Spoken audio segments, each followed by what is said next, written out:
Welcome back after the break. Pakistan ने पहले सरकारी हिमायत याफ्ता बिटकॉइन रिजर्व और कौमी बिटकॉइन वॉलेट के क़याम का ऐलान कर दिया। ये ऐलान वज़ीर आज़म के खुसूसी मुआवन बराए ब्लॉकचेन क्रिप्टो और पाकिस्तान क्रिप्टो काउंसिल के CEO बिलाल बिन साकिब ने जो है वो किया। ज़राए के मुताबिक बिटकॉइन वेगस 2025 के दौरान बिलाल बिन साकिब ने डोनाल्ड ट्रंप का हालिया पाक भारत कशीदगी में अमन कायम करने और क्रिप्टो अपनाने के लिए अमरीकी सदर की खिदमात को सराहा।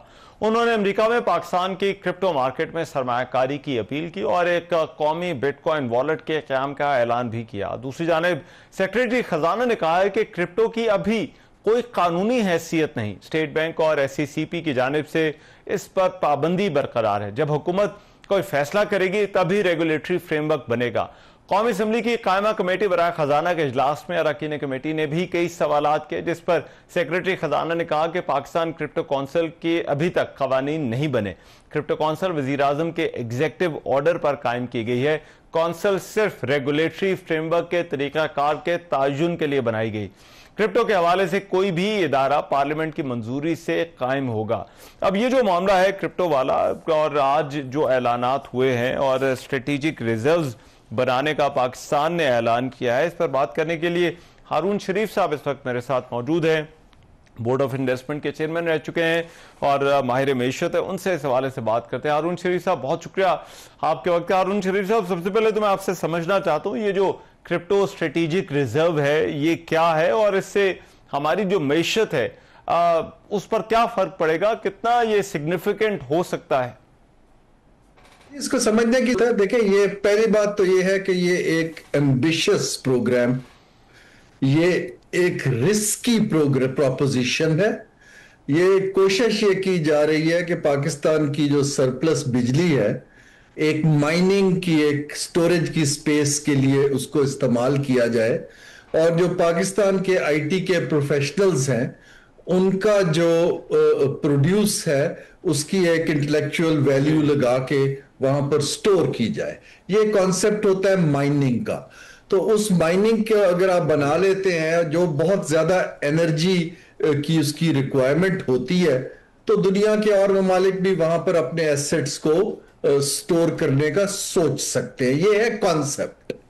अब सवाल ये पैदा होता है कि पाकिस्तान की जो सरप्लस एनर्जी है, एक तो उसकी कीमत ज्यादा है, दूसरा उसकी प्रिडिक्टेबिलिटी और डिस्ट्रीब्यूशन सिस्टम बहुत रिस्की है, तीसरा ये है कि उससे कार्बन एमिशंस बहुत होती हैं।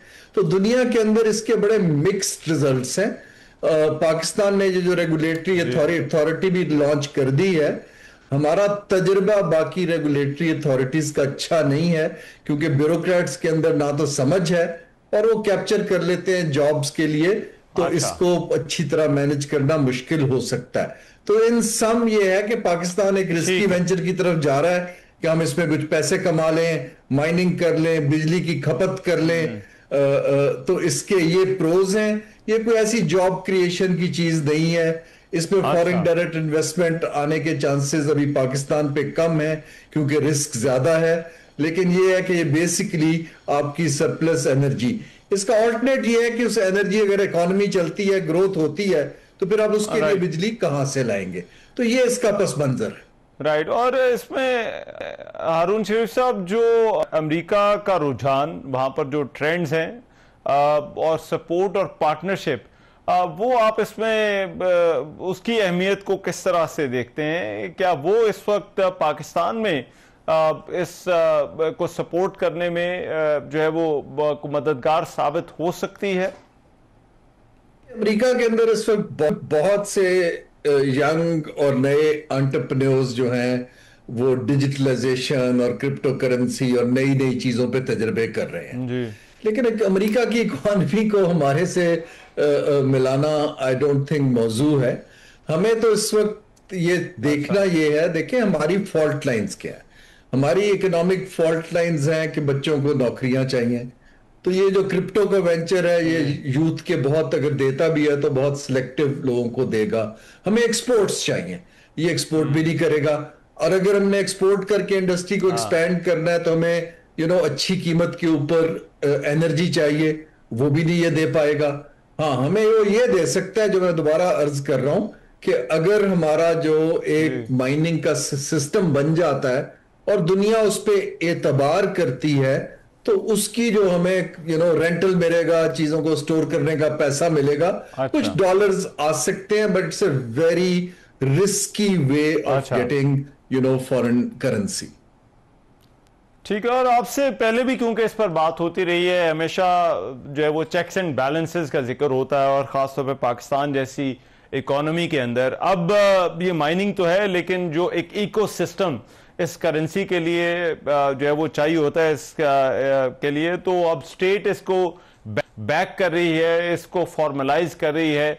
आपके ख्याल में ये पाकिस्तान मईशत को देखते हुए ये पाकिस्तान के लिए कितना बड़ा चैलेंज होगा, या यहां पर जो इदारे हैं उनके लिए? एक्सट्रीमली, क्योंकि मुझे तो नहीं समझ आती कि ब्यूरोक्रेसी और इवन मिलिट्री के लोग इसको कैसे मैनेज करेंगे। ये तो एक बहुत टेक्निकल चीज है, और इसको समझना और इसको डील करना, बड़े बड़े लोग जो हैं इस पे रिस्क नहीं लेते हैं, कंट्रीज अपना रिजर्व नहीं रखते हैं और इस तरफ नहीं जाते हैं। और माइनिंग के लिए वेदर की भी बहुत ज्यादा है, क्योंकि ये गर्मी जनरेट करती है। So one needs to be very cautious, very careful कि पाकिस्तान, प्रॉब्लम ये है रहमान साहब, I will be very candid, Pakistan जो है इस वक्त इकोनॉमी के अंदर कुछ इनफ्लो लाने के लिए पैसों का, पाकिस्तान बड़ी कुछ डील्स ढूंढ रहा है। जैसे पहले हमने माइनिंग ढूंढी, फिर एग्रीकल्चर में आए, अब हम ये क्रिप्टो की तरफ चल पड़े हैं। लेकिन इसके लिए हम ये भूल जाते हैं कि इसको मैनेज किसने करना है। मेन मसला तो पाकिस्तान की गवर्नेंस है। Will people take risk on that? बड़े बड़े लोग जो है, IMF इसको एज ए करेंसी एक्सेप्ट नहीं करता है। तो ये चीजें हमें अब दिल में रखनी है। कर ये अच्छा एक वेंचर आप कर ले, लेकिन इसको जितना हम प्रोफाइल दे रहे हैं और इसको समझ रहे हैं कि हमारे मसाइल का हल ये है, उससे मैं बिल्कुल अग्री नहीं करता हूं। अच्छा।